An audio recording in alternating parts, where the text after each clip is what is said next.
Hello, hello. Welcome to the King Heroes Journey podcast. My name is Beth Martins, and it looks like my guest is coming soon, Simon Esler. Super excited to talk with him today. He is a smart guy. So while we're waiting for him, I'm going to set up Rockfin. And please, oh, yeah, that's all ready to go. And we got a few people over at Rockfin. There it is. I will share a link in the chat here if anyone would prefer that. Platform should be on Rumble, but you know what? I think it's not working for some reason. Oh, maybe it is. Maybe it is. Let me see. Nope, that's Rockfin. Okay, so yeah, it looks like we don't have Rumble. Darn, not sure why that didn't work. Might have been a glitch of some kind. Still getting used to that platform, but we'll upload it after the fact. So welcome. Come say hi in the chat if you're around. Simon is on his way, apparently. And hello to everyone on Rockfin. How are you guys doing? Mother load over there. Oh, and I do believe Simon is in the house, in the backstage here. And just take your time, Simon, to give me a thumbs up when you are ready. I'll just make an announcement that coming up Thursday as well, Matt Presti is going to be on March 21st at 3:45 p.m. And Anna Reitort for the second interview where she's going to be talking about her book, Broody Blues, and the something about, I left the book in the other room, but something about radical gentleness, which I actually really appreciate because that's such a great subject. But today we're going to be talking about leveraging war. And I think this is one of the things that made me really fall in love with Simon in the first place. This is his second interview here on the channel. And so he has an eye on the art of war. And I always personally love this theme because it's like Aikido, turning the enemy's power against them for the sake of good. And so I believe this stream is good and shadow banned if anybody feels like sharing it out on their social media. Oh, hello, Jennifer Pepler. Nice to see you. I'm glad you're here over on Rockfin. Fantastic. And so whenever we're ready to go, we will bring Simon on. Just waiting for that little thumbs up. No doubt he's troubleshooting this and that as well. So yeah, it's kind of crazy weather. Of course, we got slammed with the chemtrails last week, and then now it's just all windy and gray and cold and nasty. And yeah, Simon, you're in. I see you. So whenever I get your thumbs up, I'll bring you on, or maybe you are not yet. Okay, good. He's ready. Here we go. Hello. Hello. Hi. How are you? Great. I'm doing very well. How are you? I'm fine, thank you. Fine, thank you. I was just complaining about the weather. Maybe you heard me. I just came out of a hailstorm. There you go. Yeah. Yeah. It's been weather madness here, and like in one day, it'll be it'll be sunny and warm, and then it'll switch to hail, and then that'll go away, and then we'll get a rainstorm, and then that'll go away. I mean, it's been just madness, and Amanda and I were talking about it as just a fallout of it being, I think, manipulated so much. I think so. You know what? I just heard something super, super hopeful before we get into our interview today is that the more people are posting about the chemtrails, I think I can say that word. I don't know if that's a censorable one or not, but the less it's happening. And I have noticed it's like, are you guys running out of chemicals, or you're like, your budget is done for the year, or what is the case there? So that was actually pretty hopeful because I think they do depend to some degree on being able to do this I think a lot of people also think it's good for us to block out the sun and make the weather as chaotic as possible. But I don't know. Yeah. It's tough. It's tough to tell because I think part of the way this, in my opinion, part of the way this has been designed is the slow building of a climate change narrative that allows for centralized power as a response to that, alleged struggle with the climate. And there has been an attempt to slowly build that narrative and give that narrative weight so that eventually there would just be good-hearted people who would welcome the spraying of the skies as a means of mitigating it. And I think now we're in that position where there's, it's not like we're dealing with necessarily evil people. It's like you said, I think there's people who really think this is good, that we need to do this because they've bought into a very well-established narrative that makes them feel that way.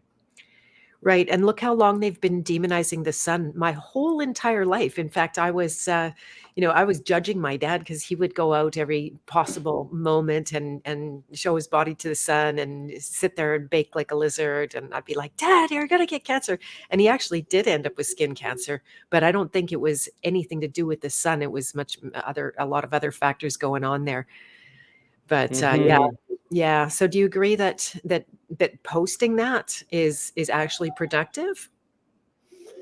I think there's possibilities there, because if part of these campaigns are focused on using good-hearted people to enable that kind of weather manipulation, then those people are reachable, right? They're not dealing with like someone who's like this cartoon sinister villain who seeks to, be dominant over the world and do bad things to the planet. We're not dealing with that. If we're dealing with good-hearted people who have just been indoctrinated into a narrative that doesn't have particularly strong foundations when one is brought into it, maybe it's possible that there are people who are refusing to participate in this, or who are stepping away from it, or who are redirecting their funding to projects that they realize might actually help, damage to the earth, because there is damage to the earth. This is the thing, is there's nuance here, right? There are forms of damage that are occurring on the earth from the ways we are living, from industrial processes.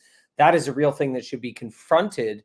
But it's not the way that it's being framed in some of these narratives that demand centralized forms of power that take away human rights to try to mitigate that problem.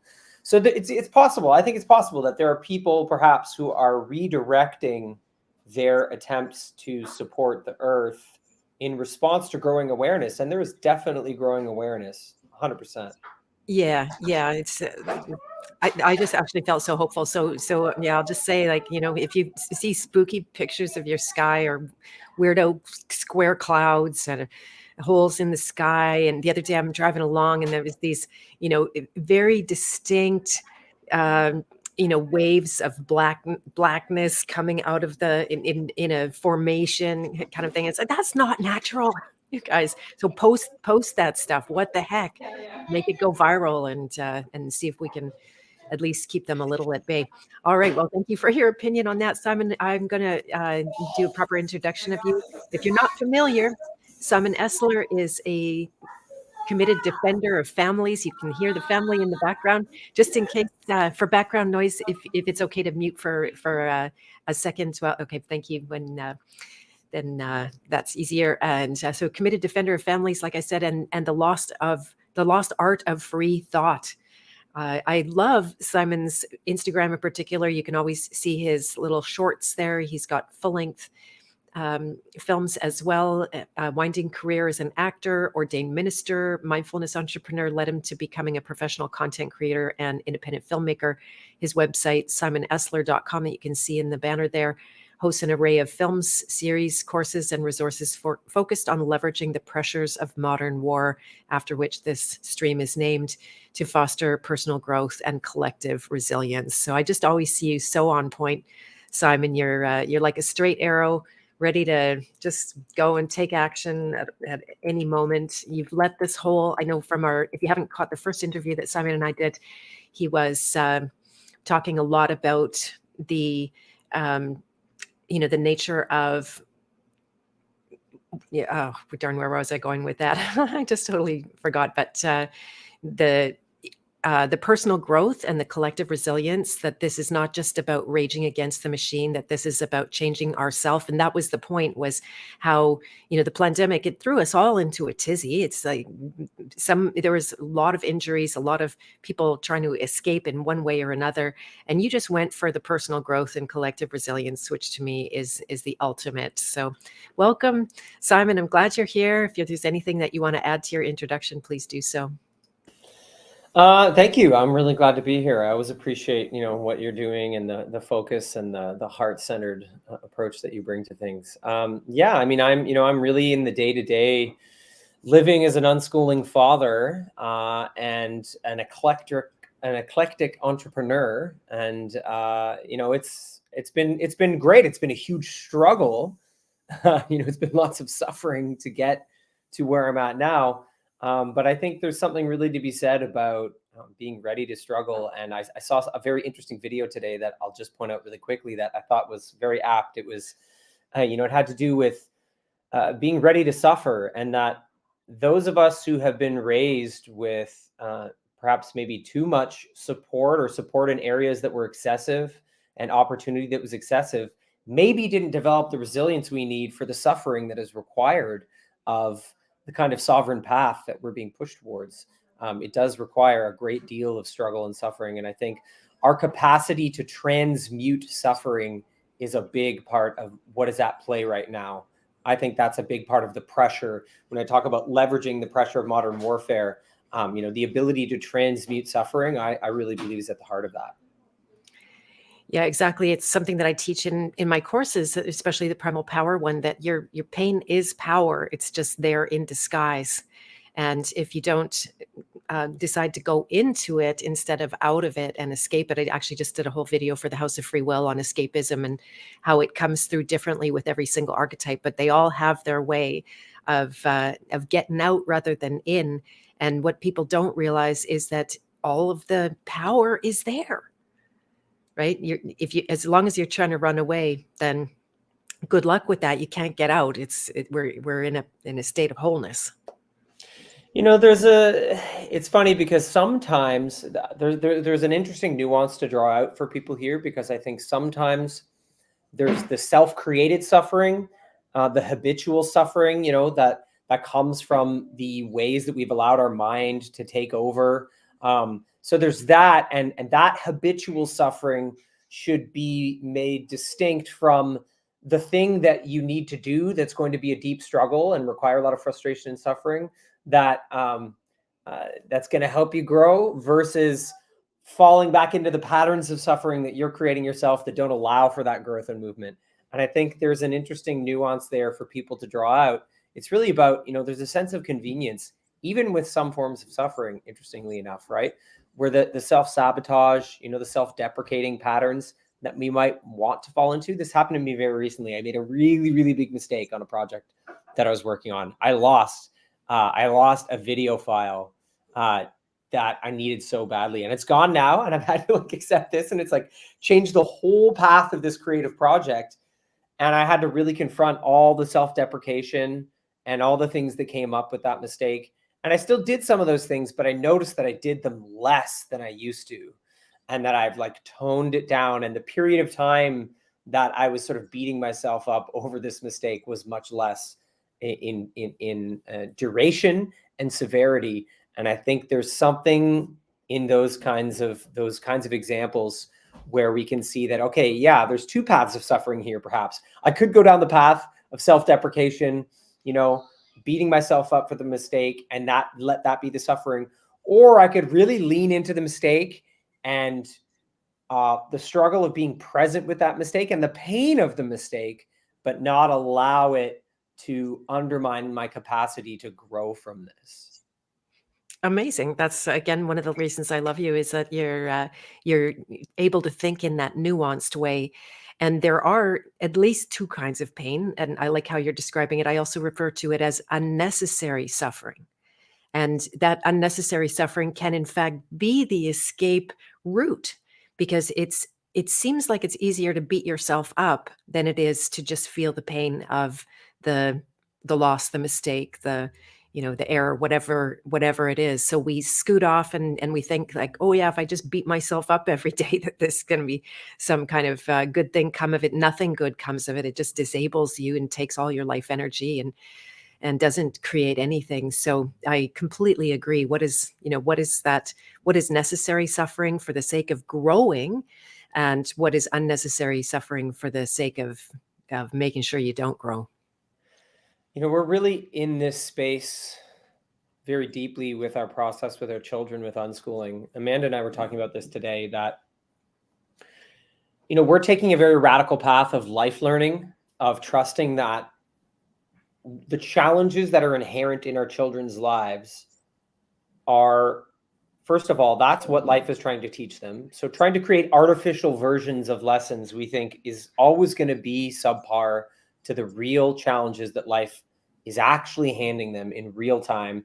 And that there is a relationship between their ability to be authentic, to be themselves in response to what life is giving them, and that there's a relationship there where there will be a maximal form of growth and learning between them and life if they're true to who they are. And that actually, what we're finding, it minimizes how many artificial learning scenarios you have to create around your children in their educational path. But within that struggle, there is the challenge for you as the parent, as the guardian, to see what level of frustration is correct for your child in a given learning scenario. And so instead of trying to manipulate what they're learning and to manipulate the learning conditions, what you're doing is you're encouraging them to move into what they're passionate about, but then you're supporting them in the struggle there, and seeing, okay, are they at a level of frustration where they need some help self-regulating and managing that so they can continue? Is it the correct level of frustration? Or is it an amount of frustration that's showing, okay, wait, maybe this isn't correct for them at this time. Maybe we shift gears. And so learning to notice that in your children, and see how much endurance they have for a particular struggle, that's been a fascinating journey for us, and recognizing that you can't just measure resilience necessarily overall. Sometimes your children will have a fluctuating amount of resilience for specific things that may or may not be correct for them. Yeah, it's actually a fantastic question just around parenting in general. And that's how much hardship do you create for them? Some people have that exact paradigm where they're like, oh, okay, I could make this easy for them by getting the door when their hands are full, or I could make them work it out because they're going to have to work it out and they won't have me one day to hold that door for them. It's a kind of a lame example there, but and personally, my instincts always said, like, help as much as I can, not to harm myself, not to martyr myself. That's a whole other subject on the nurture archetype that I'm going to be offering a course real soon. I'll talk about at the end today. But I just felt like, yeah, why add, again, unnecessary suffering? I've hired myself as the parent to assist, not to come in and rescue and give them an escape route from going through the actual, like, authentic growth. That would be a kind of criminal thing as a parent, or not criminal, I don't know what, but yeah. So what, you're nodding, go ahead, and what's your take on that? We're big into human design in our household. I'm not sure if you're familiar with human design to a great extent, but Only that I hear about it all the time. But no, go ahead, please. I'll say that, one of the core elements of human design is that it helps you see the individual on a very, very, very deep level. And so we use that to get information about who our children, are. And it really proves itself. Like, this is what we've appreciated about it, is that we took on the system and we've watched our children prove the system to us over and over again, where that which it mapped out, we see it every day. We're like, wow, it really is accurate to who they truly are. So my son, Asher, he has something called the channel of struggle. And Amanda actually has this as well. So one of the things for people who have this is that, they really are here to struggle. There's quite a bit of struggle that's going to be built into their life path, but they have the capacity to give struggle purpose. That's a big part of their mission in this life. And so they have to be allowed to struggle more than others. It's actually quite different than our son Idris, who doesn't have this. And so we found some really interesting nuance within that space where, for example, Mando growing up, she was talking to me about this today. There was a school project that she had to do. And her mom inserted herself and did half of her school project for her and did all, like, the illustrations for this project. And then she brought it to the school. And when the teacher asked her about the illustrations, Amanda was embarrassed because she couldn't really speak to them because she hadn't done them.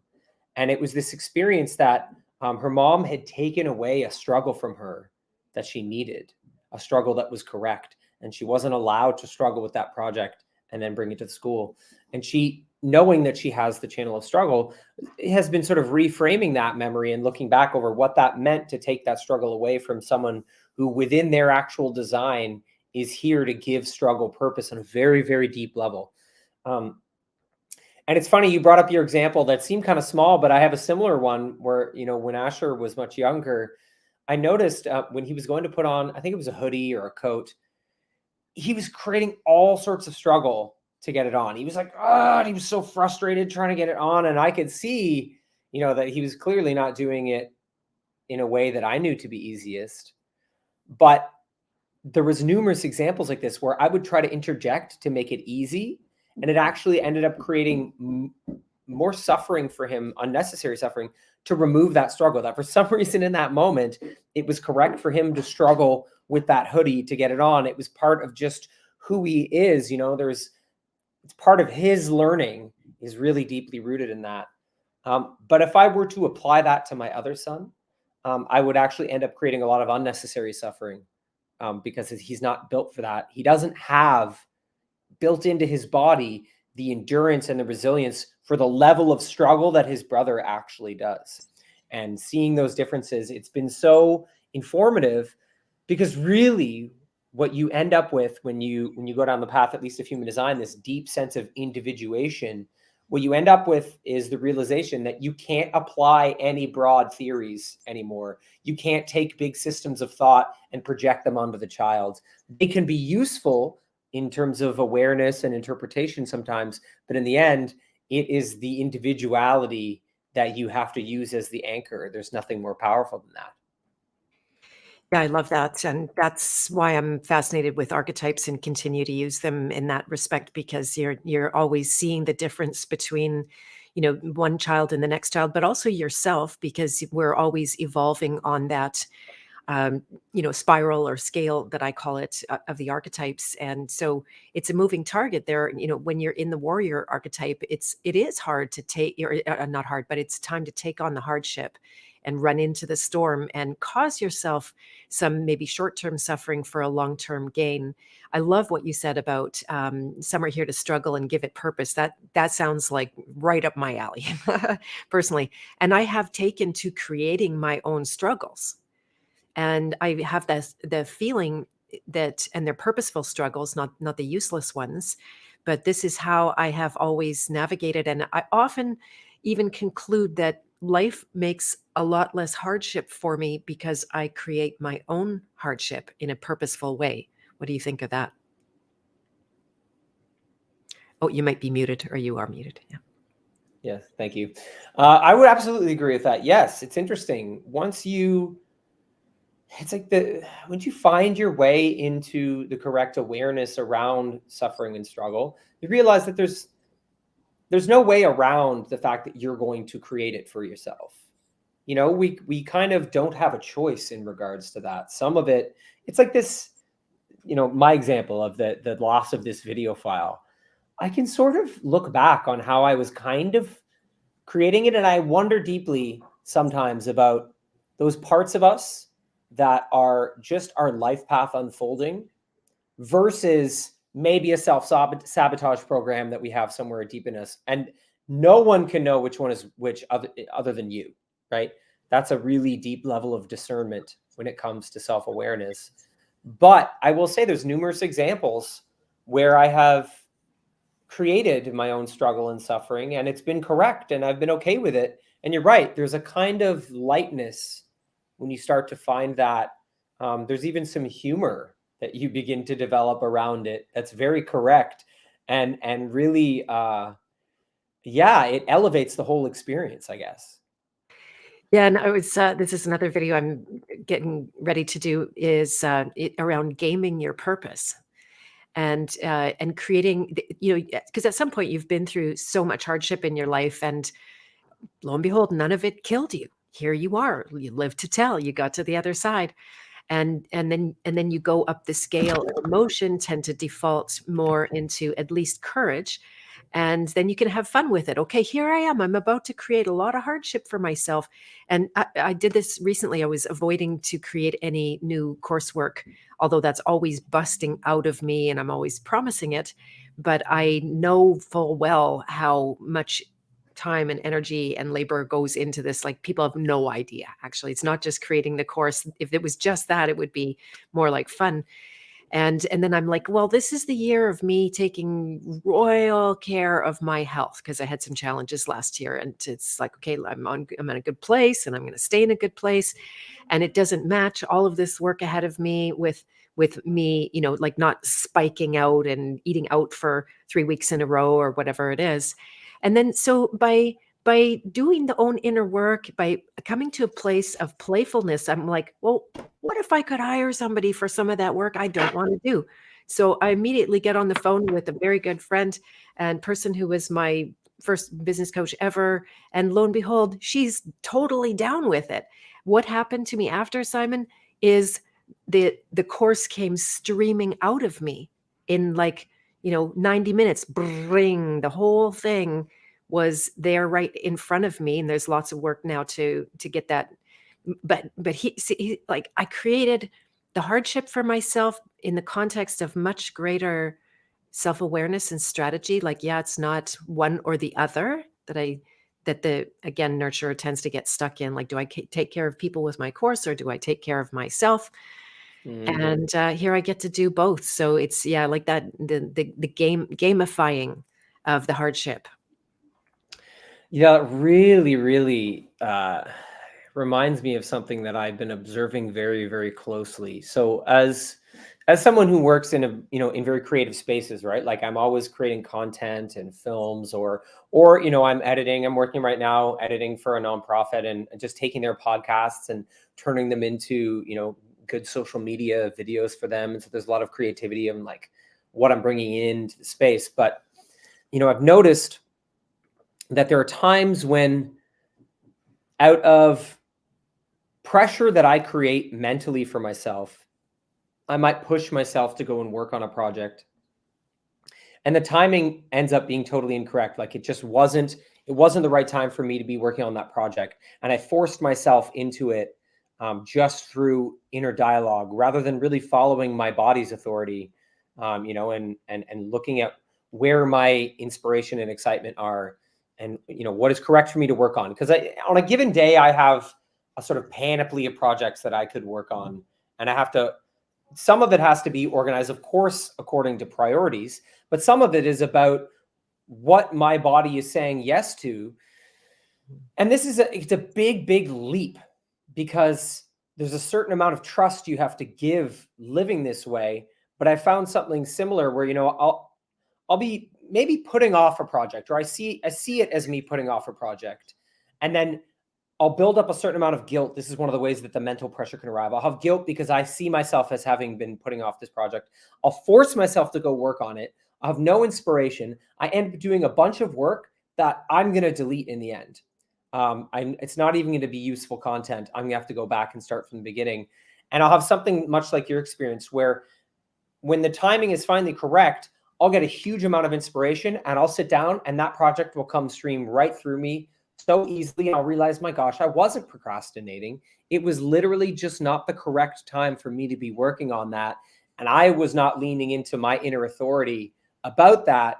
I was actually just being sort of self-deprecating and using this sort of mental map of, financial pressure or workplace prioritization or all of those things, instead of realizing that actually, if I follow my inner authority correctly, the inspiration that makes that project extremely efficient will be there.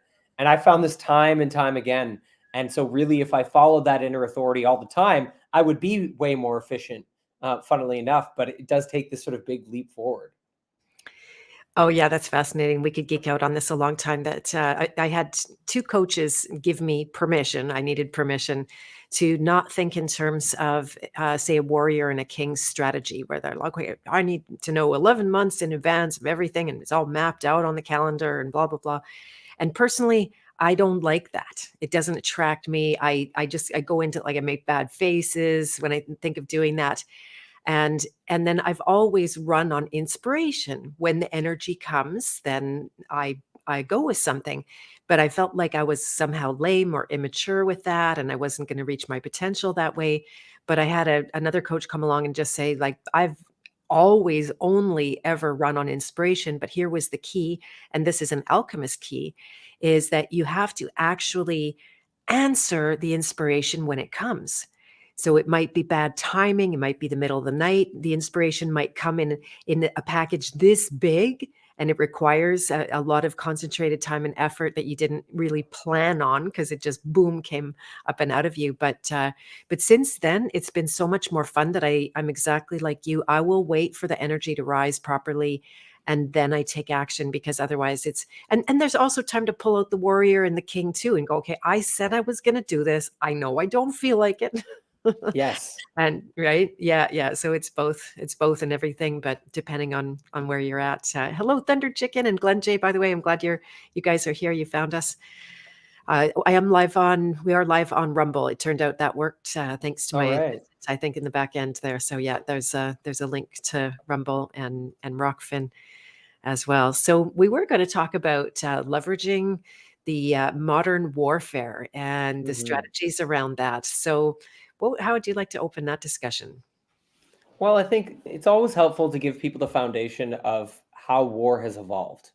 So, warfare used to be more about weaponry or the number of men, right? It was about sheer power because, war on this fundamental level is um, two irreconcilable wills attempting to impose themselves on each other, right? So this is this fundamental definition of war. So the way that the will was imposed upon the other will in the history of warfare was through armies and weaponry and force, and it was about, might.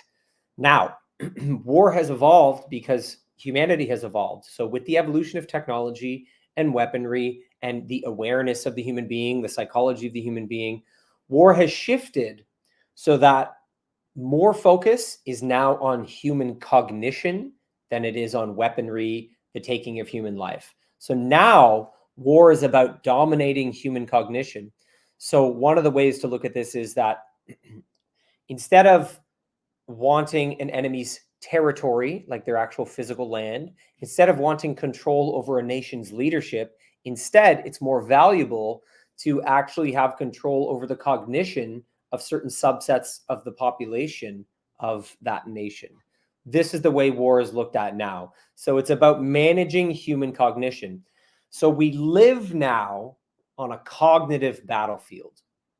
That is where the majority of this war takes place. So, of course, we know there's still kinetic warfare. There's still people raging out with guns and tanks, and that is, of course, still happening. But that is on a rapid decline. But it doesn't mean war is on a decline. It's just shifted in its nature. So now that we understand we live on this cognitive battlefield, the opportunity to leverage the war is really in direct response to the nature of the war. And so we want to be able to increase our awareness of the cognitive battlefield.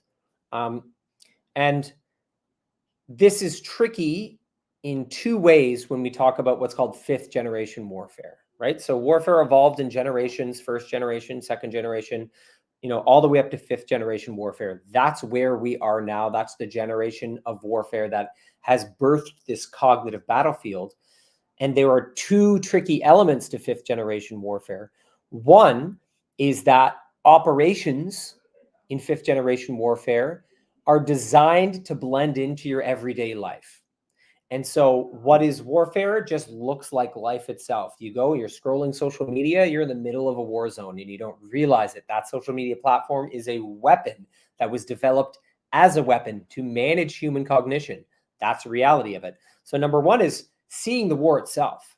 But the other element of fifth generation warfare that obscures what is going on is that it's very difficult, even once you see the war, even once you see that you're being attacked, to find out who is attacking you, who is actually behind the attack. That layer of obscurity is there as well. So we have first the challenge of waking up to the war itself, and then the struggle with knowing who our enemy is, or being detached from needing to know who the enemy is, because sometimes that is not even relevant to the leveraging of the war itself. And I spend a lot of time talking about this. How much of this is about needing to point fingers at who the big bad villains are? When is that necessary? And when is that a drain on us when we should be working on other things?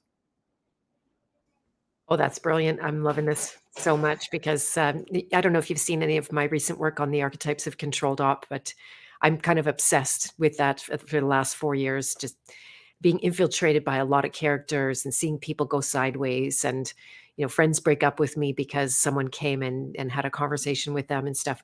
And then thinking it through, when I was giving a workshop at Anarchapulco, I'm like, okay, what's the punchline, Beth? Because I'm also not about, point my finger and just name everybody, and then you think you've got something. In a way, you probably will save time if you came to some conclusions that you can't make. It was thanks to you also in pointing out how the qualities of certainty and uncertainty are both coexistent, and I really find that in the masculine and the feminine. And I actually made that my conclusion, that you're never going to get to that place of certainty because there's always half of you that's also uncertain. And so, what do you do with that? And I mean, I think that's just so funny. Like, you can't even see who's attacking you. You might be awake to all of this thing, but you can't even see where is the enemy even coming from. And so, when is it a loss of energy and life force to you? When do you think that we get lost there? Well, I think we want to be aware of, what I like to call the online outrage machine. There's an endless stream of outrageous content exposing the war. So that part of it is true, right? So it is exposing real elements of this war. It's showing you the latest thing that they're doing to children, and it's very upsetting. But I think we can be plugged into that online outrage machine in such a way that our nervous system's experience of that content and then being outraged against that content, it creates kind of an artificial feeling of doing something in that moment. And then what happens is we do that, we perform that ritual again and again. And my experience of this is that performing that ritual again and again, it causes a form of disembodiment, and it causes a kind of frustration that builds. And so we end up being sort of disembodied and very dysregulated. And I think that's part of what's going on when people are seeking to point the finger. A lot of the time, it's in response to them being plugged into that online outrage machine for an extended period of time. And there's kind of this experience of a crescendo of like, this is who it is. Like, it's Bill Gates. Like, everyone should be enraged towards Bill Gates. He's a super evil guy.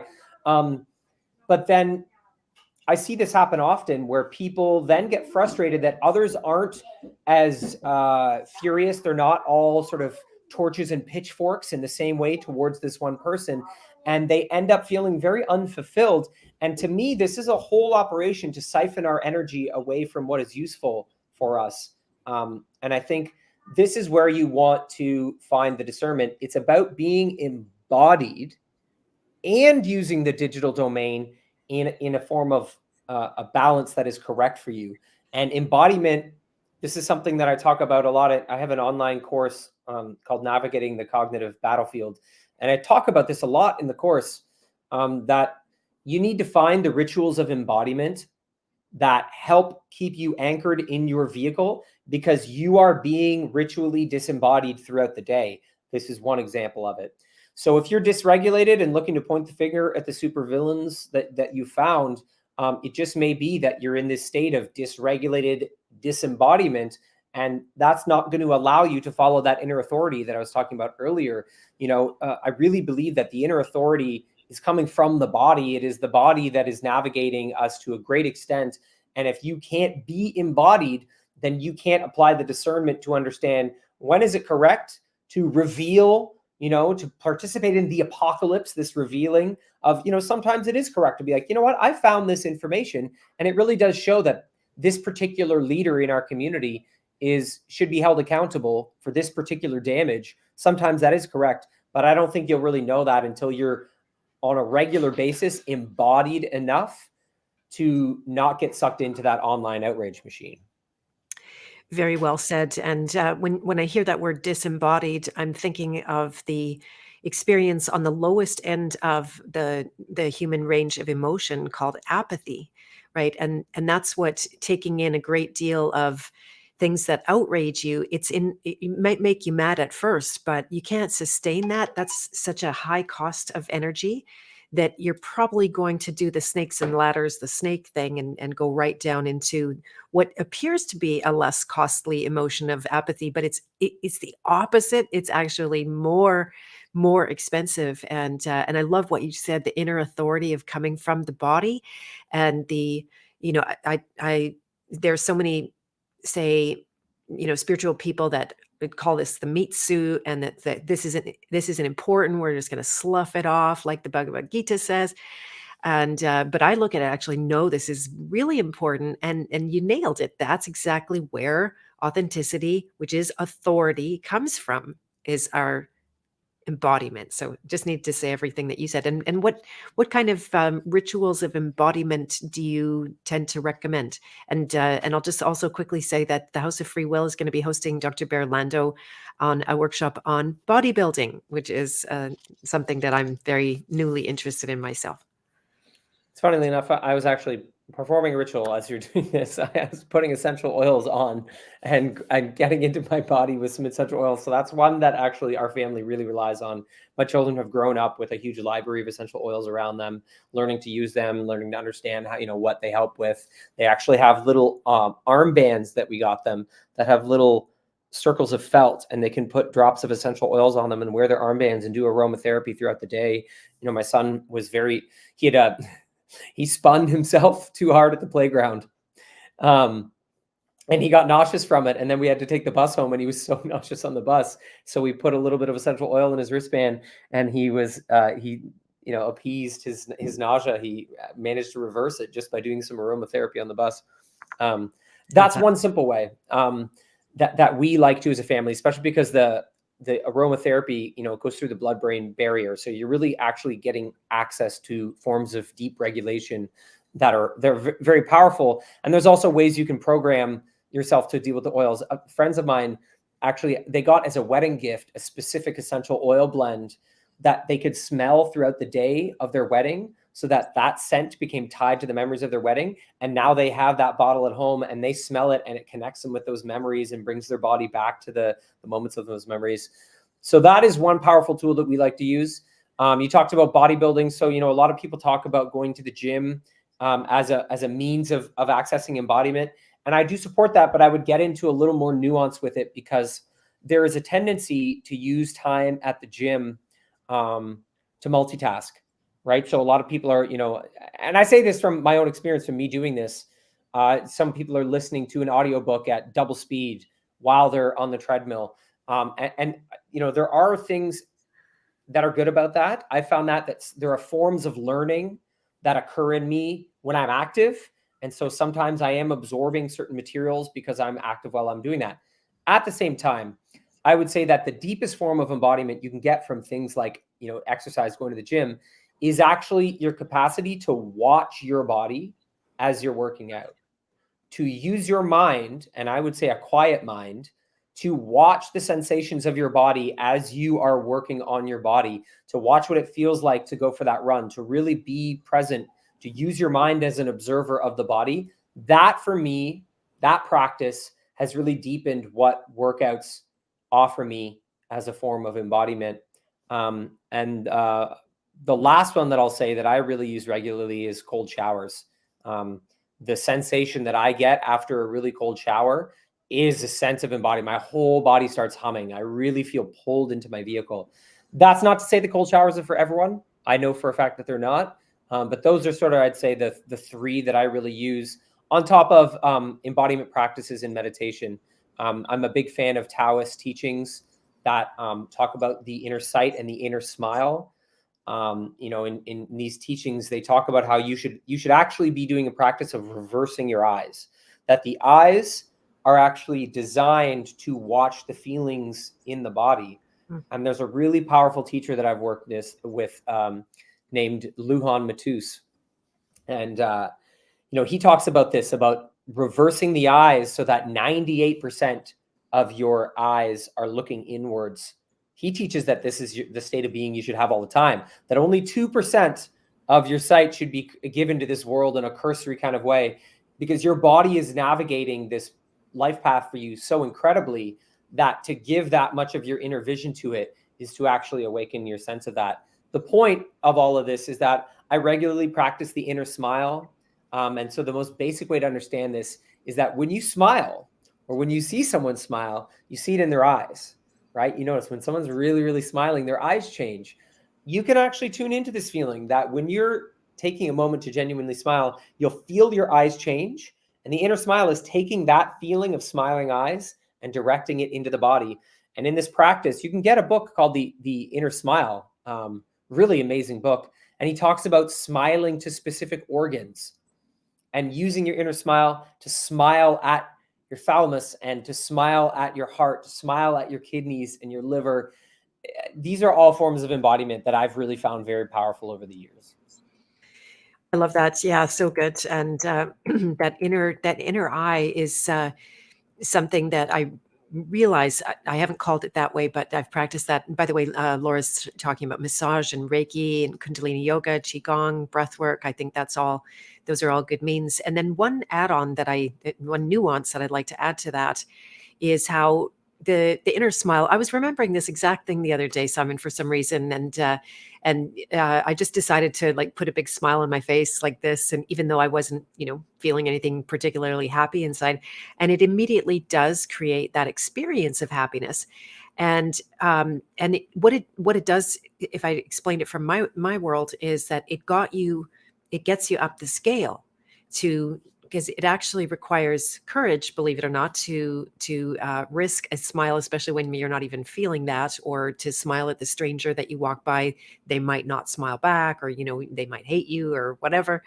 And so it does get you up the scale. It's one of the reasons that the contact with others is so amazing and so needed. It's not like we can't do without that, but getting up the scale is only part way of the job, and that's where even the embodiment, it's to me more of a means to an end, to the deeper, harder inner work. And same thing with that making your body smile. It's great, like it's better than grimacing all day long, but it can also be tricky because we think, oh, I arrived now, I feel good, I'm just going to get on with all of my habits that created another kind of experience deeper down. So anyway, I'm broken It's record for it's a great thing to point out, because you're right that, and this is a big trap for, I think, a lot of people on the sort of truth seeking path of, this growing community of people that are more aware of what's going on in the world. That there is the trap of using a practice like the inner smile for spiritual bypassing. You're totally right. You're totally right. And we do need to be in a nuanced place for that, where you want to use a practice like that carefully, because you don't want to use it to not feel what you're supposed to be feeling.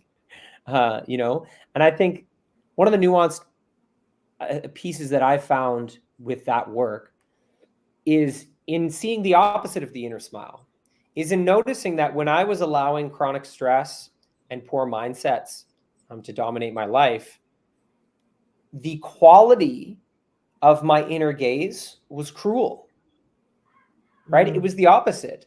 My eyes were not smiling in at what was going on in here. My eyes were looking inwards with frustration, with impatience. So in the same way that you can feel your smile change the quality of your eyes, I noticed, oh man, my eyes, the quality of my inner gaze is kind of harsh or cruel or chaotic or just unchecked. And so what I found then is that if I'm going through great turmoil, let's say, the example that I gave earlier, I made this big mistake and it brings up all this pain inside of me about the implications of the mistake and how it's going to affect others around me and all this stuff, that can be smiled at. And so it's not necessarily about using the smile to force unnatural levels of positivity inside of you, it can also be used to just smile at what is naturally arising within you. If you have deep grief, if you have rage and frustration, interestingly, the eyes in this particular Taoist practice, you can smile at the rage. You can smile at the sadness without trying to get it to go away, without trying to manipulate it into a different state. I found those states to be accessible in practicing them over time. That's helped me find a balance so that I'm not just performing a spiritual bypassing ritual to ignore what I really need to be paying attention to.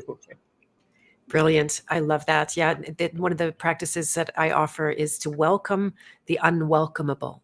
So you got an inner rage, there's a pain to it. You realize like it's going nowhere. You're burning yourself out by the second.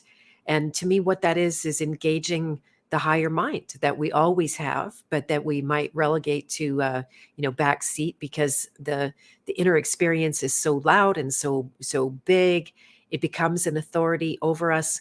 And just that simple act of, like you say, not trying to manipulate it, not trying to get rid of it, but welcome what you would otherwise be saying no, have a big fat no to. And there's one of the little mini practices within it is saying yes to the no.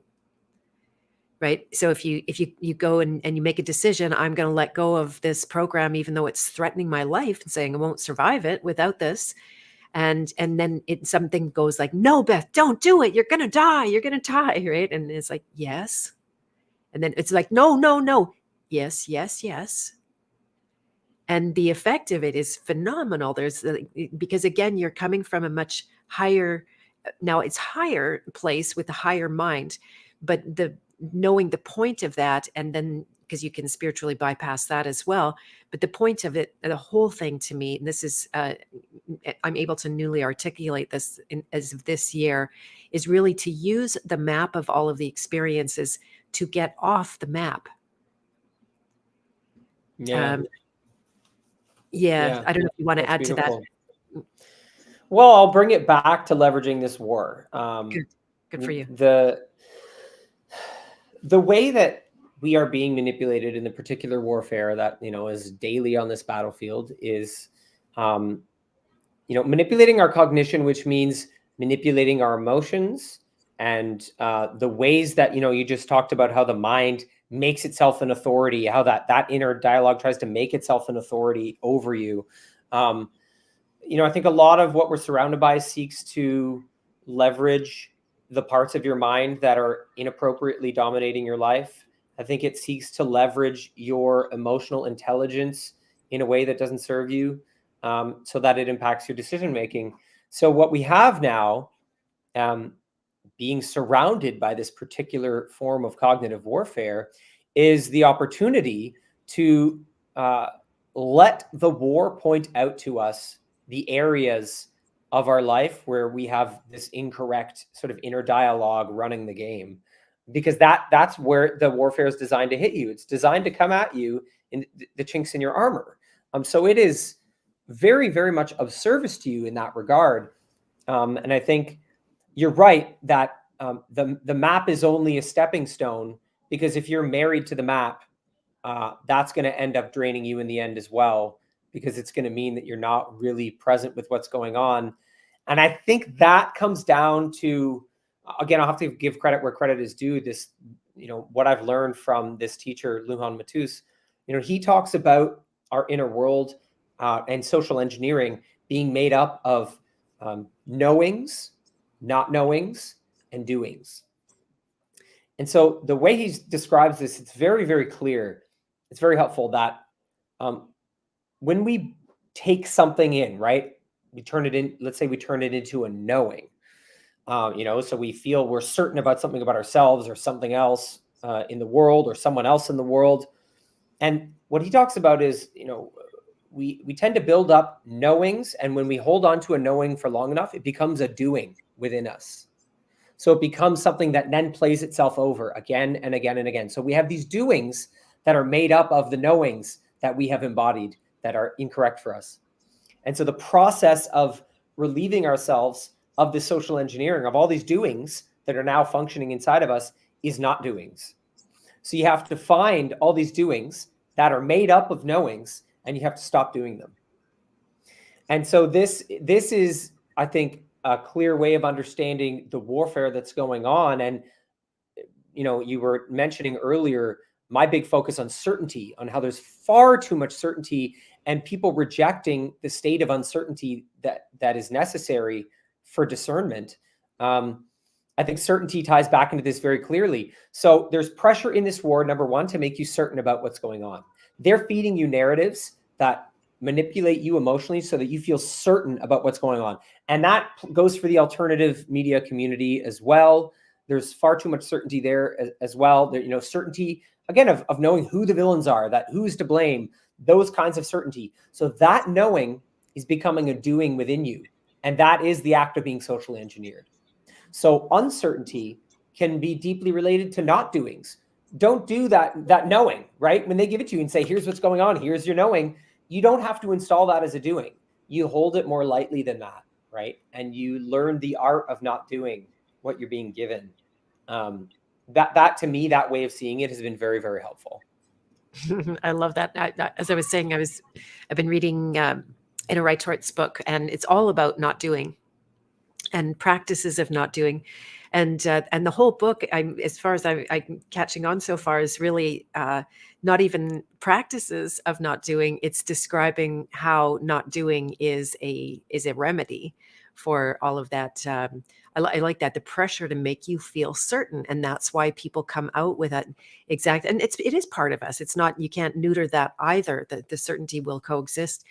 But yeah, that what do you need to make of it? There was one other, I won't remember her name at all, but I just happened to tune in intuitively. She was talking about intuition versus tripping, and how that, you know, when you get a little niggle like, oh, they're controlled up, they're making trouble, this is a waste of time, waste of energy.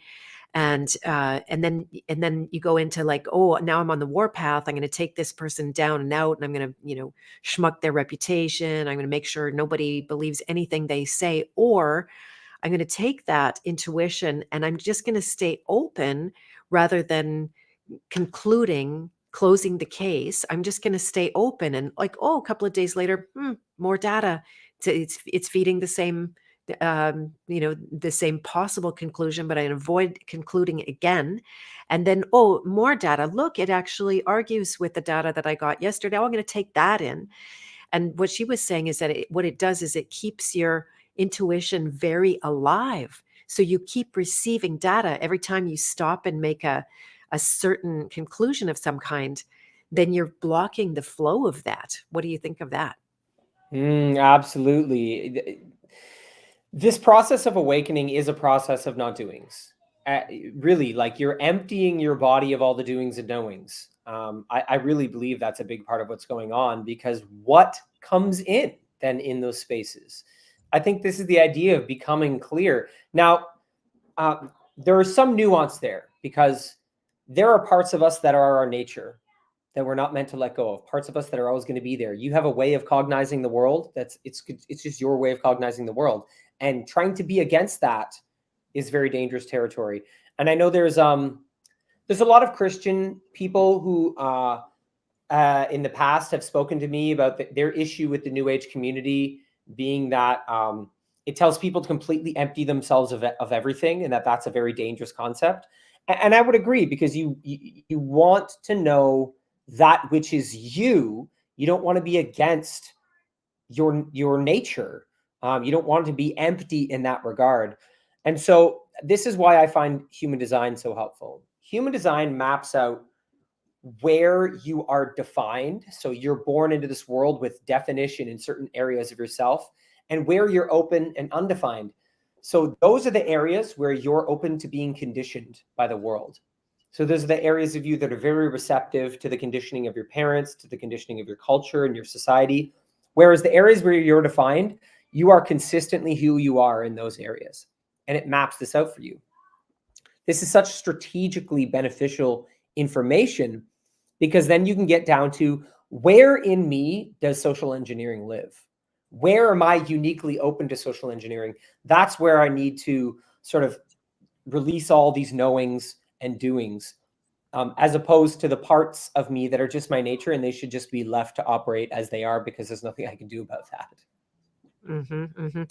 Yeah, exactly. And good luck with letting go. I call it the hardware, right? There's the software versus the hardware. That there are installations. We came fully formed in a perfectly beautiful way. It's why I absolutely am against reprogramming, because we have all the programming that we need. We are fully equipped. And then when they talk about emptying, that's not what releasing does. Empty, when you truly release and heal, you don't get empty, you get full. Full of life, right? That's the actual result of it. If you get empty, you're not releasing. That would be more to me like a spiritual bypass, where you're going numb if you're empty. So yeah, and that was like me. I nearly died, just to follow it up quickly. I nearly died of trying to schmuck my rebel archetype. Like, oh, that's bad. I Mm. had so many bad experiences, got a lot of bad feedback. I went to jail. My family hated me. I nearly died. It seems all wrong. But coming back to life was realizing, oh, I need to bring that back. As if it went anywhere. It didn't. It was just suppressed in my system. Unsuppressing it caused me to go from being a dying person to a living person. Yes, that's beautiful. I'm really glad to hear that. It's interesting, Amanda and I talk about this a lot, that when you start to figure out what it means to live from your inner authority, you do have to start to accept that sometimes you're going to be guided into deep suffering, that, that's going to be the correct path. And accepting that is very difficult sometimes, recognizing that your authority may have asked you to move into the hardest possible struggle available to you right now, and that the level of difficulty and upset that that's going to bring forward does not mean it's wrong. And that's very, very tricky, and it takes a certain level of trust. I think, I have to come back to the way that human design maps out the evolution of humans, because it makes a very clear distinction. It points out, from that body of knowledge, we are now 9-centered beings. We used to be 7-centered beings. So when they say centers, they're talking about the chakras in human design. So from their perspective, I think it's like in 1871, we changed to become 9-chakrad beings. A totally different evolutionary path opened up to us. Not the same beings that we were before that. Now, the distinction is important because before that, we were actually meant to use the mind as the authority.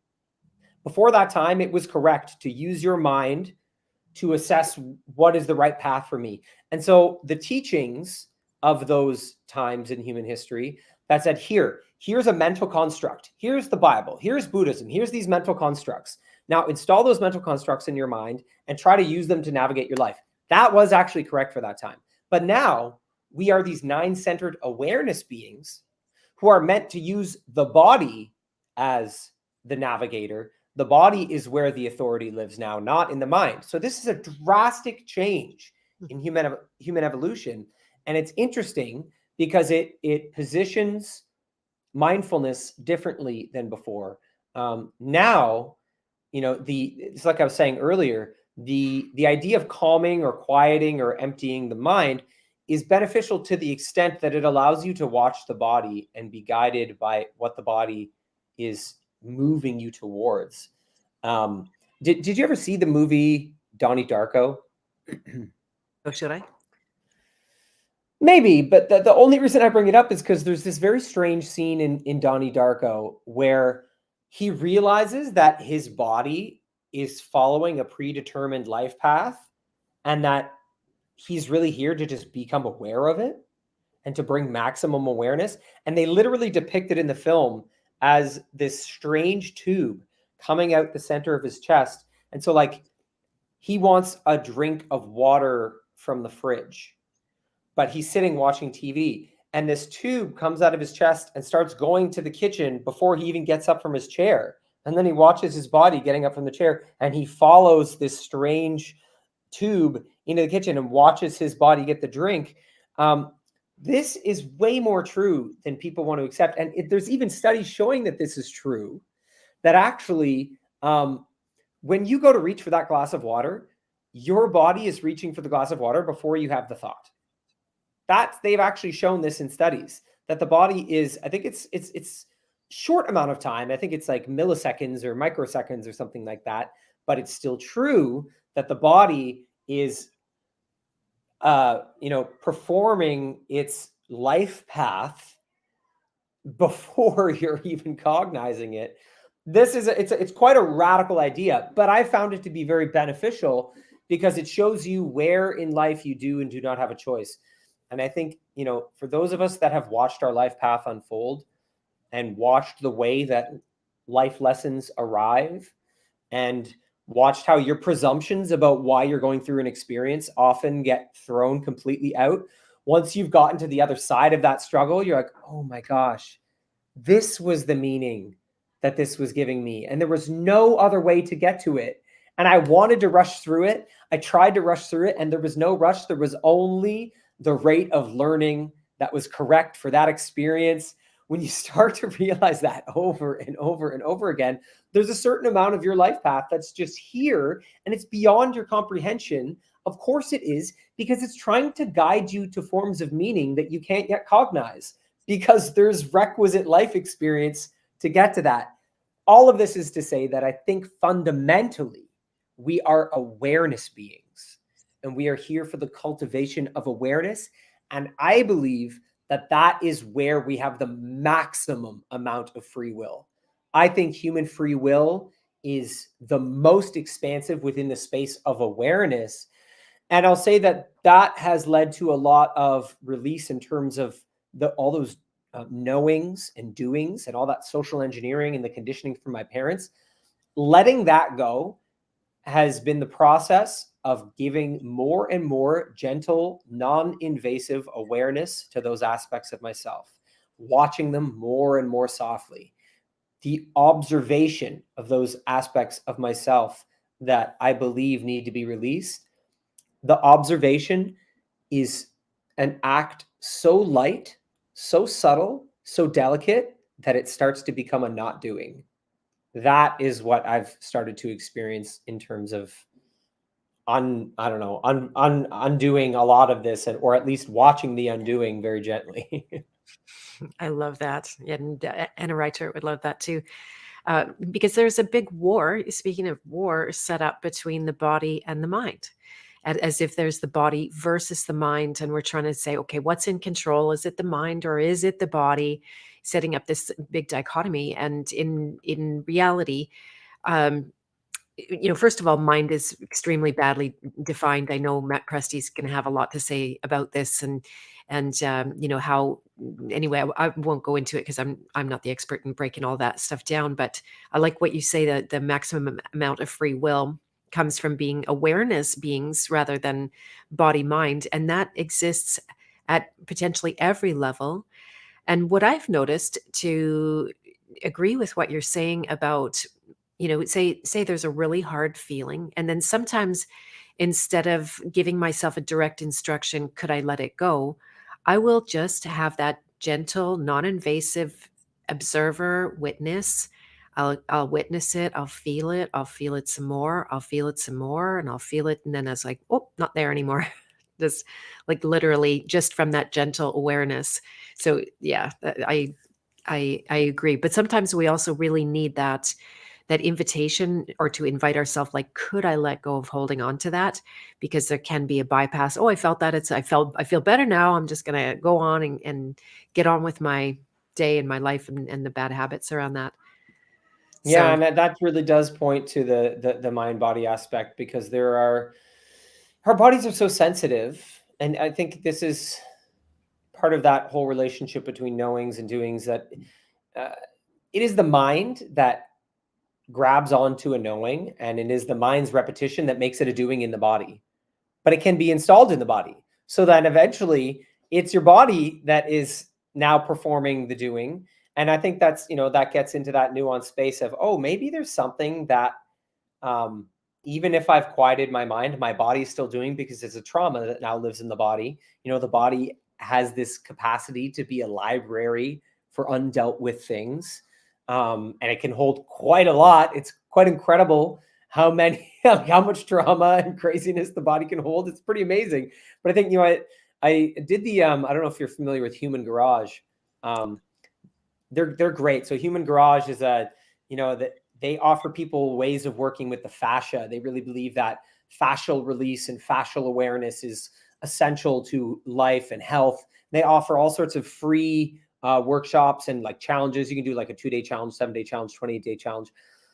So I went in and started doing these Human Garage challenges in terms of, fascia and all this. And, they had a lot of really great insight into what it meant to let go of that which is living in the body. And he talked about how, just because of the nature of the brain and what it's able to process, if you have a whole bunch of different things that are causing pain and suffering in your body, you can only process about 3 at a time, about 3 things. So if you've got 3 injuries or 3 ailments, you can process 3 at a time. If you have more than that, your body has ways of just tucking those away for later so that you can't be aware of them. You can't confront them right now. It actually prioritizes that which you must deal with. I think this is a really interesting, it's a really interesting piece of knowledge in terms of living as an awareness being, because probably if you live on Earth and, you were born on Earth, you probably have like a lifetime of nonsense that you have to let go of. It's just like, it's kind of like the way it is here. Just even like birth, like normal birth in a hospital is like so deeply traumatic on Earth. It's just crazy. So the majority of people are being brought into the planet and their initiation here is just maddening trauma. So you at the very least, you have that probably. But so recognizing that you can really only confront 3 bodily issues at a time, and that they may be related to some early trauma or your parents, or maybe some incorrect lifestyle that you've been perpetuating. This is helpful because then what's happening is this awareness that you're cultivating is just slowly moving through those things one by one. And as you get through those top 3 that your body said was okay to deal with, then it's going to go boing and bring the other ones up. And it may be radical. You may be like, what the heck? I just did months of healing work. Why am I now having this crazy body response? Why am I like covered in rashes? I just healed this other thing. And it could just be this release of, oh my gosh, your body finally feels safe enough to let go of this thing because you dealt with the other things. That's the struggle of the awareness being, of using the awareness to penetrate deeper in this soft way, where the awareness, the gentle awareness, is what allows the letting go. But that can look like some deep struggle. It can look very difficult. Exactly. Yeah, the healing crises that we have the weak-hearted turn away, go like, no, I'll go back to that whatever suppressing because I didn't have an apparent problem then. And I love what you're saying. So I train coaches to do the work of deprogramming in my 5th training now, just about at the end of it. And so I will get them to ask, like it's all question based basically, and I will get them to ask one question at a time, because it's going to point to one thing. And there is I might even say like 3 things might be more of like a feminine consciousness where it can flood out and pay attention to more than one thing at a time. So that isn't impossible. That's possible. And you can see combinations of things. Luckily, there's no real difference between anything because it's one field. So you're not ever actually in reality dealing with a separate thing, but I like what you're saying, like get in line, and your system naturally prioritizes what is, and there must be a lot of computation going on. Like, what could your nervous system handle right now? Is it ready for the birth trauma when you got ripped away from your mom and part of your body cut off, or like all of this awful thing that we know takes place? Or maybe it's better to work on like that you got upset at the grocery store yesterday because you don't have a long link of history with that, although it's probably the same kind of thing threading forward in your life.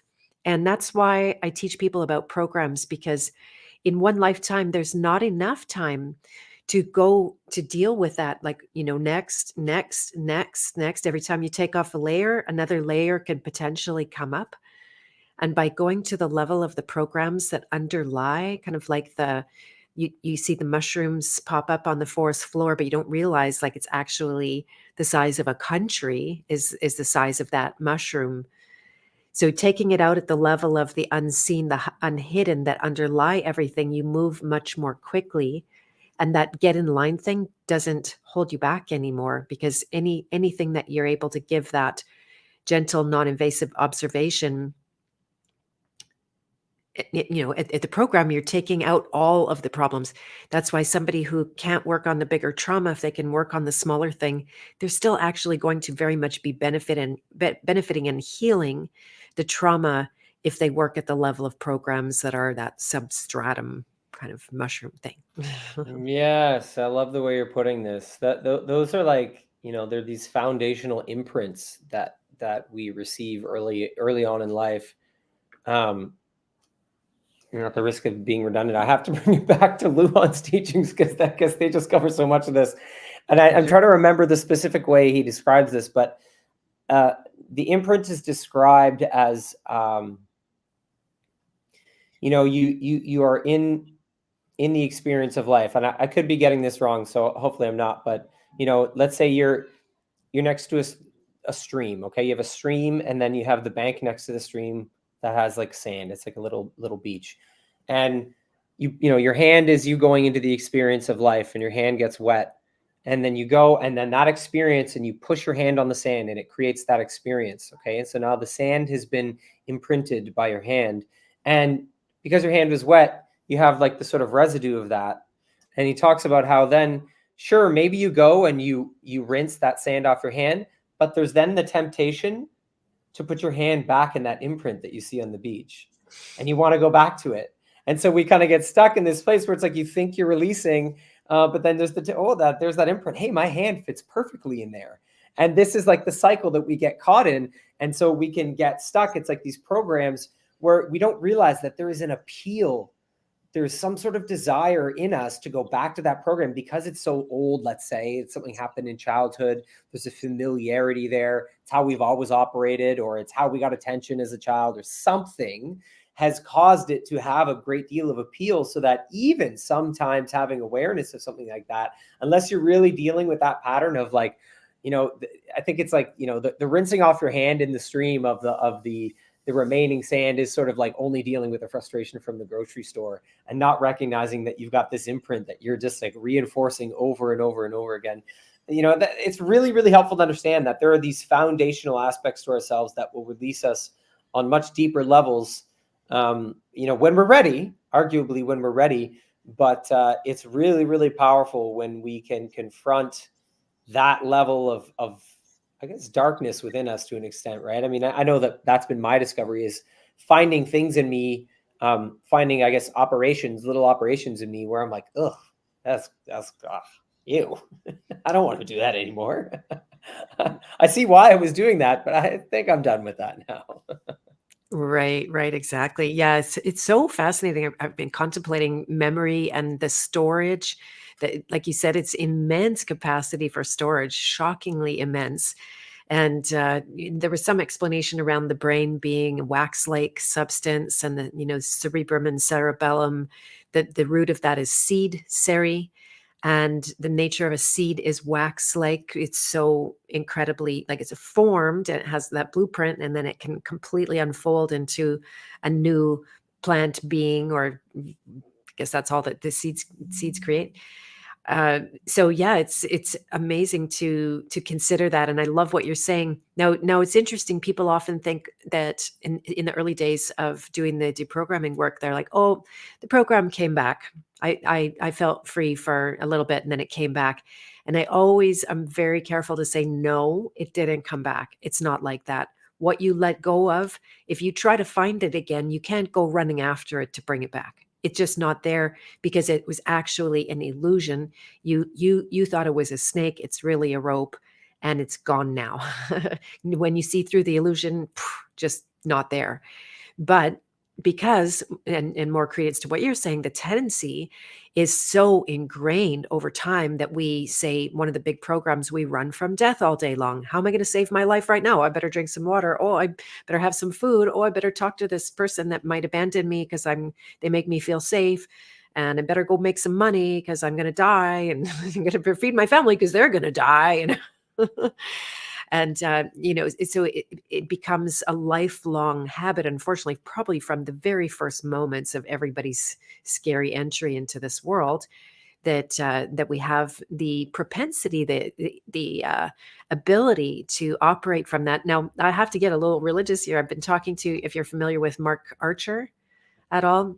I just got familiar with him through Matt Presti. And so he's been looking at the Bible for his whole entire life. And he's been reading it word for word in Hebrew and retranslating to the tune of like 5,000 page books that he can't print. And then, just the reminder that I feel like I haven't picked this up since I was exploring Christianity like 5 minutes ago, but that this is, he would say it, and I'm curious what you think, is that this is Satan's realm. This is Satan's world. This is Satan's creation. Lucifer, Satan, whatever you want to throw around. In my mind, they're kind of the same thing. And so we're dealing with, and I've been reflecting on that, like we're dealing with this level of difficulty where, like, yeah, we want to put our hand in the impression again. Yeah. We do, but there's gravity for that. And so much less gravity for real, true freedom until you turn the table, until all of a sudden there's more gravity on freedom and it pulls you in a way. Yeah. So, yeah. Do you have anything you want to share? Absolutely. Oh, there's so much I could say. Yes. Well, I having studied this war for quite a long time, we are surrounded by satanic principles, by a very satanic influence. To me, that's just become very, very apparent. And I'm not coming from a Christian perspective. That's not been my path. And yet, it's very obvious to me that we're being confronted by satanic principalities. So, the satanic principle of inversion. This is very clear everywhere. The inversion of the natural order of teaching, children that teaching young boys that they can transform into girls, and young girls that can transform into boys. That teaching them they can invert who they are completely. We see these kinds of things everywhere, and we do also see some overt forms of Satanism. You see Lil Nas X, doing a lap dance on Satan in one of his music videos after he was being positioned as a thought leader for children with his song, Old Town Road. So he's like in his music video in Old Town Road, he's surrounded by little kids. This whole thing, Lil Nas X is showing kids the way. And then literally months later, he's selling a shoe with human blood in it and doing a lap dance with Satan in his video. So some of it is that overt Satanism. That to me is less worrisome than the subversive satanic principles that are being installed in our society on a much, much deeper level that don't have the satanic branding on them. Because to me, a lot of the satanic branding is to intentionally trigger the Christian community, to draw them into a state of outrage, and then to weaponize their outrage against them and say, hey, look how oppressive and morally, superior you think you are. We want to be free. We want Satanism to be as free as Christianity. We should be free to practice. To me, it's a Hegelian dialectic that's ongoing there when those really propagandized forms of Satanism are being shoved in our faces. And I think the concern should be more with the subversive forms of Satanism. For example, I would say that the war on innocence plays a big role in all of this, that we are being conditioned to become blind to innocence itself.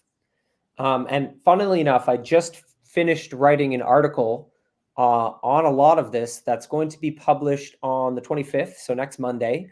And it looks how this has all played out historically in historical cycles.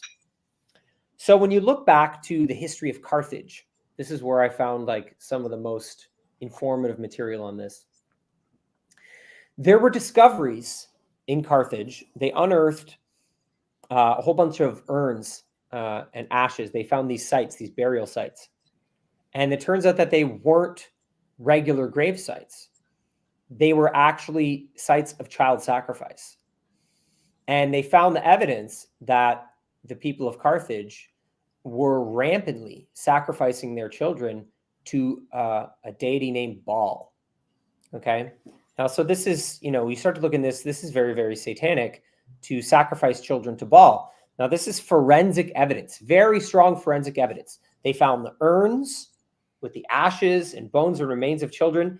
Inscribed on the urn was that this was an offering to Baal. They found all the forensic evidence of the timeline of this change in Carthage, of this society, of what happened. And it was antithetical to previous beliefs in terms of how humans progressed. The assumption before these findings was, okay, well, humans start off barbaric. They start off sort of sacrificing their children, but then they become less barbaric and they sacrifice animals. And then eventually it's just like the wafer and the wine, in the Christianity, the idea that, we're just progressing away from barbarism. Carthage progressed in complete opposition to this. Okay, so they started off, they already had the normal forms of just like, wine and bread and the wafer and all this. They had things like that. They progressed towards more and more child sacrifice. It got worse and worse eventually, So it started off with the elites. What they found was it was just the elites doing this. And a lot of this is laid out in this, I found this really great 1987 New York Times article that's unpacking all of the evidence of this from this University of Arizona professor. So the elites were sacrificing their children to Baal in Carthage. But what happened was that they eventually normalized this so that the rest of society, all the lower echelons, right down to the artisans, were eventually doing this as well, sacrificing their children to Baal for money, for power, for wealth, for some sort of rising in status. This was the path of Carthage. Now, I think historical cycles are very meaningful here. And I think there's a lot to take from this because we now live in a time, right, where we have a group of elites who are engineering our culture to make the destruction of innocence normalized, to normalize the destruction of innocence, to normalize, at least public, in a public facing way, the child sacrifice on that level, sacrificing their innocence, giving the child up to trauma and destructive early experiences of sexuality and things like this. So you look at the way we are being conditioned right now, and you look back on Carthage, and that elite class, they normalized the sacrifice of children, but they had to have ways of normalizing that into the rest of society.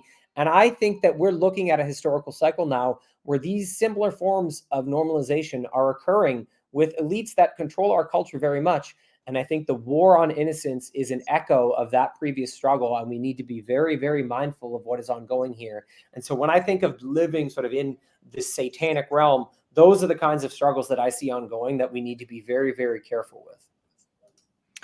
Yeah, you just said a mouthful there. And I remember the weird day when I had to share about my son who was too young for the conversation about pedophilia because it was, in my mind, a very real threat, something to literally watch out for and to not be a target around. And it didn't damage him. In a way, he's the right kind of kid that can take everything on with a grain of salt, and he's very regulated. He doesn't have one of those, flappy nervous systems at all. Even one day, I get in.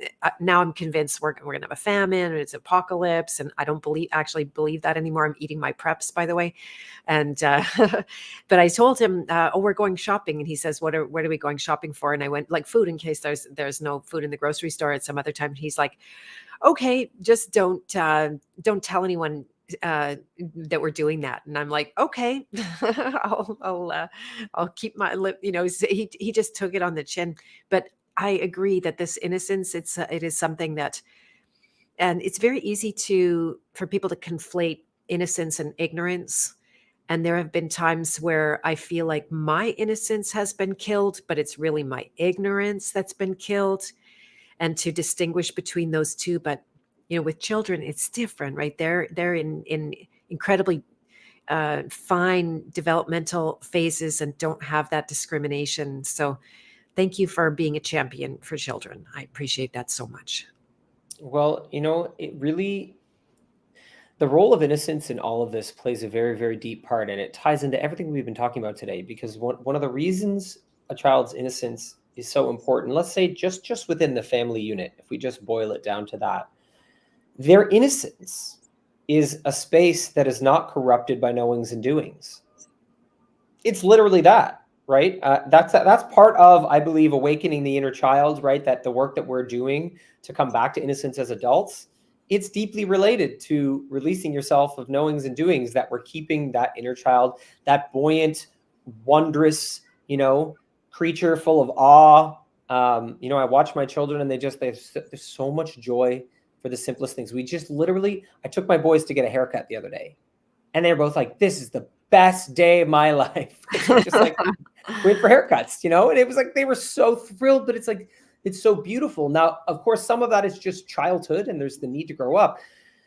But I think within the family unit, the reason that the innocence of the child plays such an important role is because they have an openness to take the knowledge of the past, right? And the knowledge that you've gathered from these present times, and to bring it into this unconditioned space within them, and to sort out what is still relevant and what needs to be left behind, right? They have the ability, as this next generation, as these new beings who aren't full of knowings and doings, to help preserve what is correct to preserve in terms of legacy knowledge for them and for the future. I believe that that's part of the power of the innocence that children hold, sort of in the mechanics of the family. So our job as legacy keepers, right, is to take the knowledge of the past that is still relevant, and to blend it with this present time experience that we're having. We have that, but then we give it to the children, and in their absence of conditioning, they're going to refine that down even more. When innocence is damaged early on, we have to understand what that means in terms of the mechanics of legacy, right? What's stopping, what is being impeded there is the capacity to transmute the knowledge from the past and the present, and to give it the newness that it needs to be relevant for the future. So we're really looking at the war on innocence is also the war on the human capacity to generate wisdom for the future, is a war on legacy. And so the preservation of innocence within children, but also rebirthing it within ourselves, is also deeply related to the formation of knowledge and wisdom that has legacy potential. Oh, fantastic. You're so good at tying everything together in a meaningful way. I love that. So good. Yeah. And innocence, the way I teach the child archetype, is a superpower, not to be taken lightly. It's a superpower, right? That is your direct connection with God, with no, like you say, no knowings and no doings, no interloper. You're just, you don't know better to have an interloper or priest or whomever to guide you in that situation. You just go right to the source. And then that quality is priceless. So yeah, really, really beautiful. So Simon, do you want to share with us what is going on in your world, what you've got coming up, what people should look for at your website, simonesler.com? I'll put that in the chat so people can click on it as well. Absolutely. So if you go there, you will almost certainly get a pop-up for my Family Defender bundle. And so that is a bundle of all my documentary work that over the years has been deeply focused on understanding Marxism and neo-Marxism and how it impacts the family. So there's my 6-part docuseries Superorganism, and that really was something that I was making during the lockdowns. And I was studying very deeply the war on the family, according to documents I had found, and what kind of ideals and archetypes are a correct response to the way our enemy is waging war on the family. And what I came up with was the idea of the family unit as a superorganism that is designed to generate legacy forms of knowledge and wisdom. I believe that we are designed on a very deep level, biologically, spiritually, psychologically, to use the family unit to generate wisdom and to keep the integrity of that wisdom and send it into the future. And the man and the woman and the child all play a very unique role in that. So that's my 6-part docuseries Superorganism. Then there is my my documentary, my feature-length documentary, Cut, Daughters of the West. And that really looks at the way that the demoralization of the Western world is impacting young girls today. Some of that is, tied into gender, the influence of, critical gender theory and all of that, and the spike in girls that are medically transitioning. But it also goes right back to the heart of the cosmetic surgery industry and the cultural shifts that happened decades ago that we weren't really tracking, didn't understand the implications of, that set the foundation for what is now going on. And so, understanding that communist warfare really looks deeply at demoralizing a nation. And so it tracks what that demoralization has done to girls specifically. And then the third film you get in that bundle is a film collaboration I made with filmmaker Adam Riva of Dauntless Dialogue. And it is a film called Vague Rules. And it's a short, about 36-minute film that looks into how Marxism was imported into the West using critical race theory, gender ideology, and the COVID response. So that's my Family Defender bundle. It will give you a deep primer on this war and what's going on, give you, a great deal of awareness of what's really happening.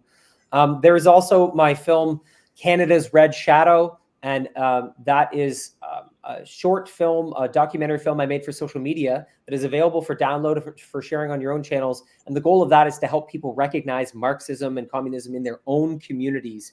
And that's really what I did with that film. I went to a local protest and found that the counter protest was being led by active neo-Marxists holding signs of Karl Marx's face. And to me, it was just a beautiful opportunity to say, hey, look, I'm not saying it's communism. They're saying it's communism. What does that mean? How has communism evolved? And so it's a really powerful short film that you can grab right on the landing page of my site right there. You can watch it or download it. So that is my film work that you have access to on my site. There's also my courses. So I'm in the building phase of new course material right now. But I do have my free email course, which is Navigating the Cognitive Battlefield. And you can sign up for that. And that is essentially a 3-email course. It's really an ebook. So I wrote an ebook, but I broke it up into 3 emails. You receive those 3 emails over 6 days. So an email every 2 days. And it's all sorts of deep research into actually the Western brain and what it means to have a Western brain, that the Western brain is actually deeply entrenched in the left hemisphere.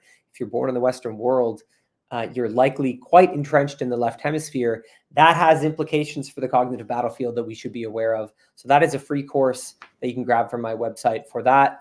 I am working as a featured writer over at Badlands Media. You can check out the Badlands Substack. You can also follow me on Substack.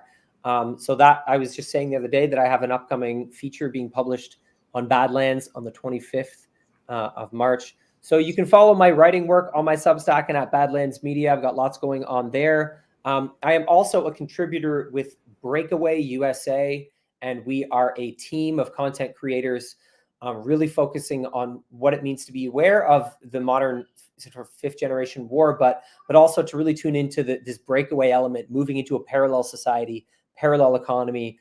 And so you can check out Breakaway USA, and one of my featured podcasts with them is Liberty North, the Liberty North show, and that is focusing on the Canadian perspective of this global 5th generation war. So there is that. Let me see, make sure that I'm not missing anything. There's Mom Army and Dad Army. So I am working on some new podcasts with Dad Army and a retreat, a Dad Army retreat for men. We got spots for about 10 men. I would say reach out to me directly right now if you're someone hearing this who's interested in that. But we're going to be organizing a retreat that's going to be, we're going to start with a 30-day challenge that we do online together. And then for the end of that, we're going to meet up, go through some physical challenges, some rituals, some ceremony to get really deep into embodiment on that level.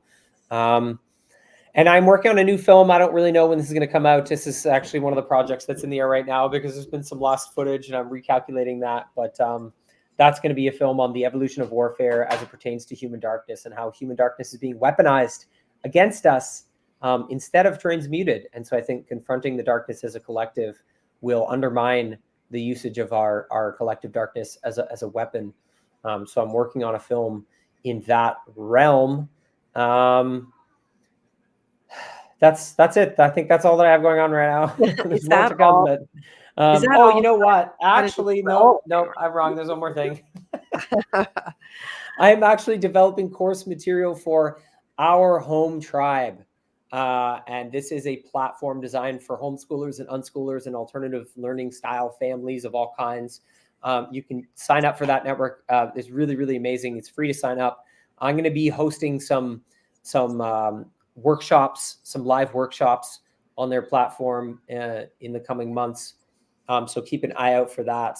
That should be really cool. We're going to be getting into the science and philosophy of life learning and unschooling, and really giving people a foundation so that they can relax, because it is actually backed by quite a bit of research. fantastic. That's so much, right? You're obviously tapped into the source of where all that goodness is coming from, because it just keeps coming through you. I also wanted to bring people's attention to your Instagram, because that's a really good gateway drug for the work that you're doing. And yeah, I appreciate all of your creative powers, just off the charts. So it's a sign. And Yes. there was one unsaid question on Rockfin, just about how things changed in 1871 when it went from being the 7 to the 9 chakra system, and Yes. anything more you want to add to that? Sure. Interestingly, from the lens of human design, this is when we became Uranian beings. So our life cycle shifted to becoming tied to the planet Uranus, which is really roughly an 80-year cycle, is why the average lifespan has moved towards like 80, 84, right? That we became Uranian beings.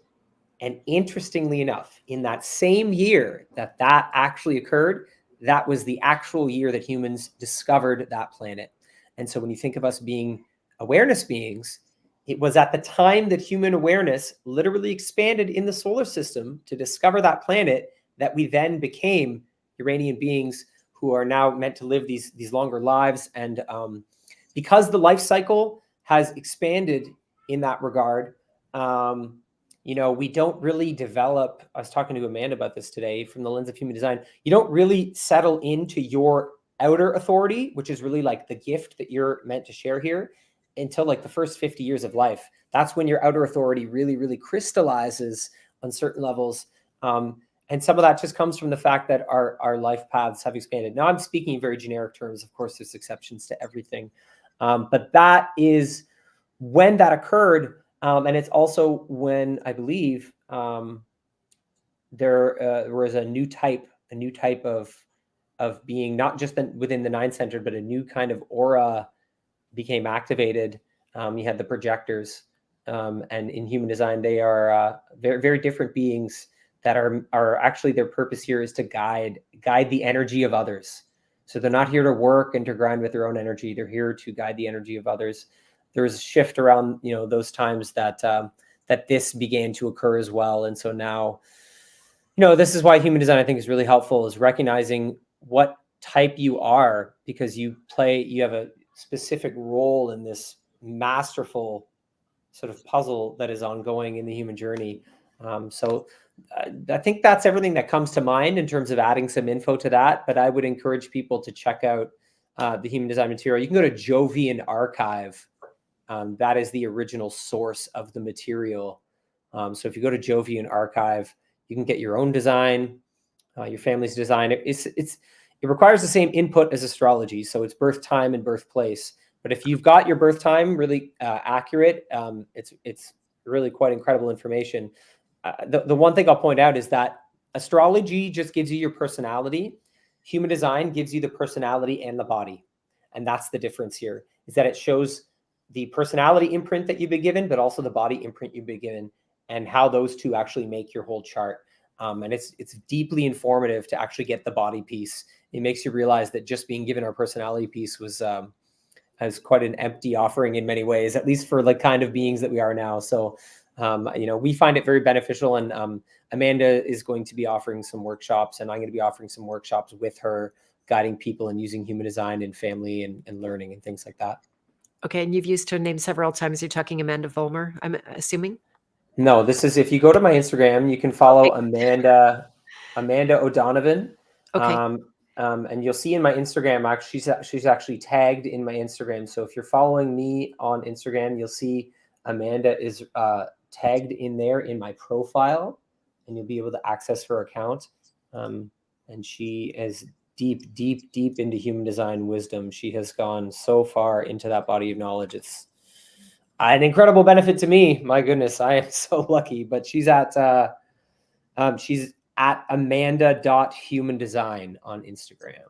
Amanda.humandesign. Okay, very good to know about that, and that you can go and have your chart automated or done in an automated way. So that's fun. Very good. And then that website, Jovian Archive, is that a .com or anything like that? Or let me see. I can grab it for you right now. Yeah, and if you don't mind dropping that in the private chat, and I'll share that, the last thing as well. Yes. So while you're doing that, I'll just make sure people know that we're back here on Thursday, March 21st, with Matt Presti, who is also a filmmaker, kind of cut out of some of the similar stuff you are, Simon, and a very deep thinker, huge fan of Walter Russell, and reflects that work really beautifully. Has already added a great deal. We got to hang out in Anarchapulco. I saw him every morning in the same hotel. We were hanging around the pool over coffee, and it sounds like that was a really transformative event. It really was in a lot of ways. Yes, I'm super, super happy they're going to do it again next year. Hello, Jenny G. And then, yeah, I know I hear this all the time. YT unsubbed you. So that's it. I know. Darn. Yeah. So let's get over to Rumble and Rockfin, I guess, right? Yeah. Rumble is a good alternative. Exactly. I'll stay here until they don't have me here anymore. But here is the link that Simon shared that you can click on in the chat before we end. And again, Anna Wrightsword, and the author of 2 books, God Tricks Against the Matrix, and that's about Krivda, and then the Broody non-doing. So we're going to mostly talk about non-doing. It'll be interesting to see how much we can talk about non-doing like you and I did today. Yeah, it's a good subject. It's a really, I think it's a super important thing for people to grasp. And it really relates to nervous system work in a crazy way. A not doing, like, you start to get familiar with what it feels like, and what a not doing feels like on the level of the nervous system. It's very artful, very subtle work. The best description I've found for myself of this kind of work, of the subtlety, is, when you put your finger really, really, really close to water, and you're not touching it, and you just get to the point where you get close enough that the water kind of lifts up and touches your finger. Yeah. That's it to me. That's right. Nice.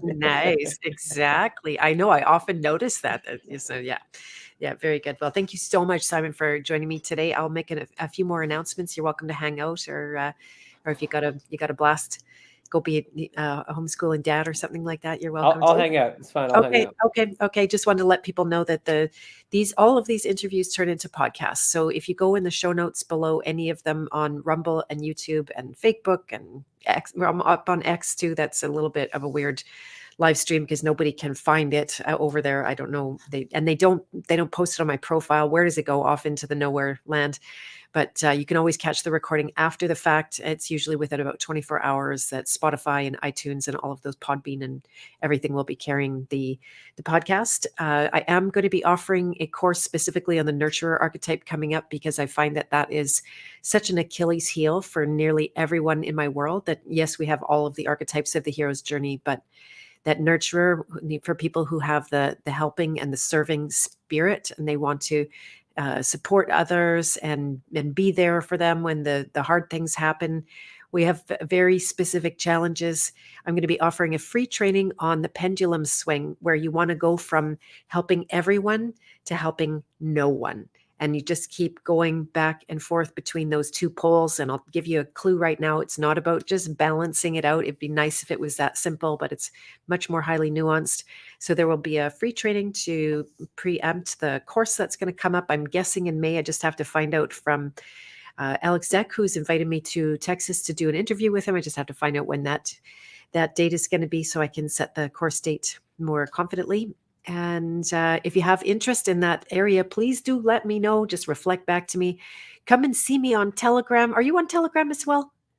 Yes, I am. Can you get Yes, the link for that? And then I I'll can. grab a link to, I've got a channel and a chat plus 2 law channels. One of them is not as um, much law. It got taken over a little bit more, but we have a Canadian court procedure group for anyone that is in trouble in or wants to make trouble. There's some people like that as well in the Canadian law arena. So I always forget to talk about my Telegram, but that is in fact where I am most active. So here's my channel that you can't necessarily interact with, and here is the chat that you can. One leads to the other. And then I'll post yours, Simon, on Telegram, and I'll be coming to see you on Telegram too. Yes, Yeah, jump yeah. in. Although I find the management of bots on Telegram to be quite daunting.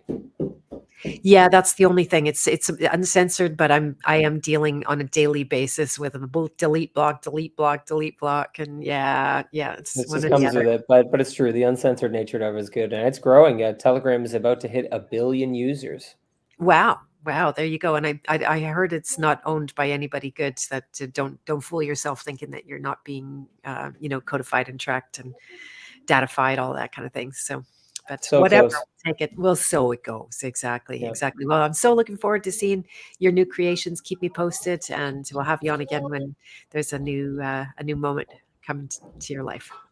Thank you very much. I appreciate it so much, and I really Okay. enjoy the depth of our conversations. It's wonderful. Likewise. All right. Bye for now. Bye, everyone. Lots of love. Thanks for joining.